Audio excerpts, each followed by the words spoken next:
कितने 100 करोड़ की प्रॉपर्टी, और उसको जो है उसका अंतिम संस्कार नहीं हो पाया, और अंतिम संस्कार ऑनलाइन हो रहा है।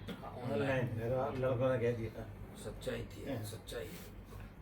अब इसको देखना ये है कि इस यात्रा में हम अपने आप को ना खो दें।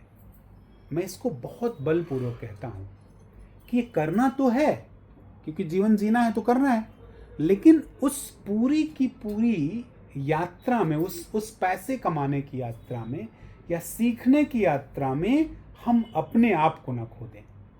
बस इतना ही इंपॉर्टेंट है। बार बार जब कभी भी उदाहरण आता है, कहानी ही सही रामायण, लेकिन उसमें जनक का उदाहरण बार बार आ जाता है। क्यों? इसलिए आ जाता है कि सब कुछ करते हुए जनक ने अपने आप को खोया नहीं। कभी नहीं। जो राजा जनक हैं, कोटि के साथ थे, सारे लोग उनसे साधना, मतलब उनके साथ बैठना चाहते हैं, उनसे शास्त्रार्थ करना चाहते हैं, उनसे ज्ञान सीखना चाहते हैं, और उनके पास संसार का सब कुछ है। तो उस पूरी की पूरी यात्रा में जनक अपने आप को नहीं खोते। इसी बात का ख्याल रखना है कि हमें नौकरी करनी है, हमें सब कुछ करना है, लेकिन अपने आप को खोना नहीं। तो अब क्या करेंगे? अगर ऐसा करते हैं तो फिर वही है, अमृत छोड़ विषय रस भाग। अमृत छोड़कर क्या चाहते हैं? विषय रस की तरफ चले जाते हैं, मतलब अपने आप को खो देते हैं।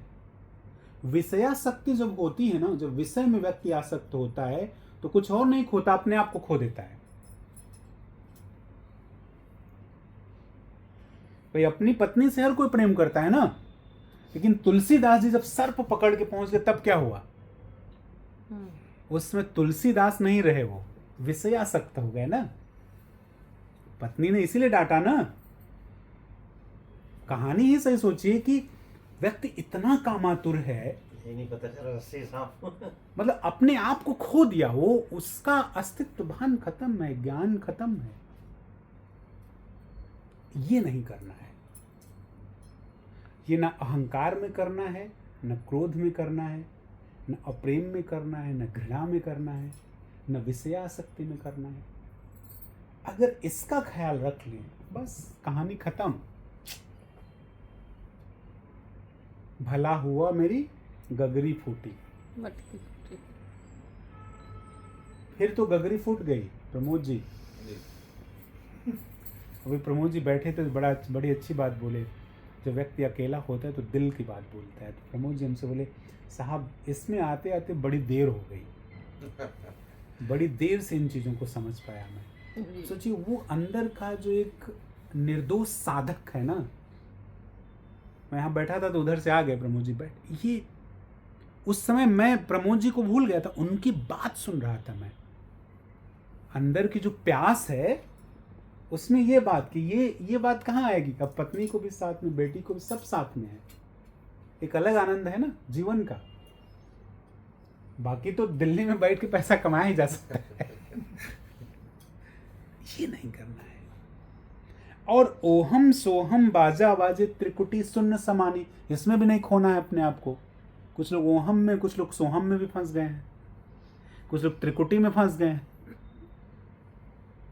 अब समझिएगा इस बात को। कबीर साहब यहां भी सावधान करते हैं, कुछ शब्द के रचे षड्यंत्र में मत फंसना। ओहम और सोहम का जो शाब्दिक षड्यंत्र है उसमें भी मत फंसना, ना तो त्रिकुटी में फंसना। ऐसे ही तुम करते ना, यहां पे, यहां ध्यान करना है, यहां ध्यान करना है, और यहीं फंस जाते हैं। यहां भी नहीं फंसना है। ऐसे किसी शब्द के भ्रमजाल में नहीं फंसना है। क्यों? क्योंकि जब नहीं फंसेंगे तो अपने अस्तित्व को समझ पाएंगे, और जब अपने अस्तित्व को समझ जाएंगे तो सारे शब्द जो है वह निःशब्द हो जाएंगे। फिर न तो राम रहेगा, न तो कृष्ण रहेगा, न तो ओहम, न तो सोहम, न तो कोई मंत्र, न तो कोई। ये बात जब घटी शंकराचार्य को तो उन्होंने भी कहा, न जानामि जोगम जपम न वो पूजा। कुछ नहीं आता मुझे, और कुछ आने की जरूरत भी नहीं है। जितनी घटनाएं भी घट रही हैं आरती की, पूजा की, है तो इसलिए कि अज्ञान दशा है। जब नहीं घटेगी तो मजा आ जाएगा। उसी को कबीर साहब कह रहे हैं। सुनता है गुरु ज्ञानी गगन में आवाज हो रही झीनी, तो उस झीनी आवाज को सुनना है, मतलब है। खैर सोइए फिर। अगर यहाँ में बैठे बैठे आपको लगे कहाँ फंसे हो तो जाइए भाई, यहाँ कोई गड़बड़ी, यहाँ कुछ ऐसा नहीं है।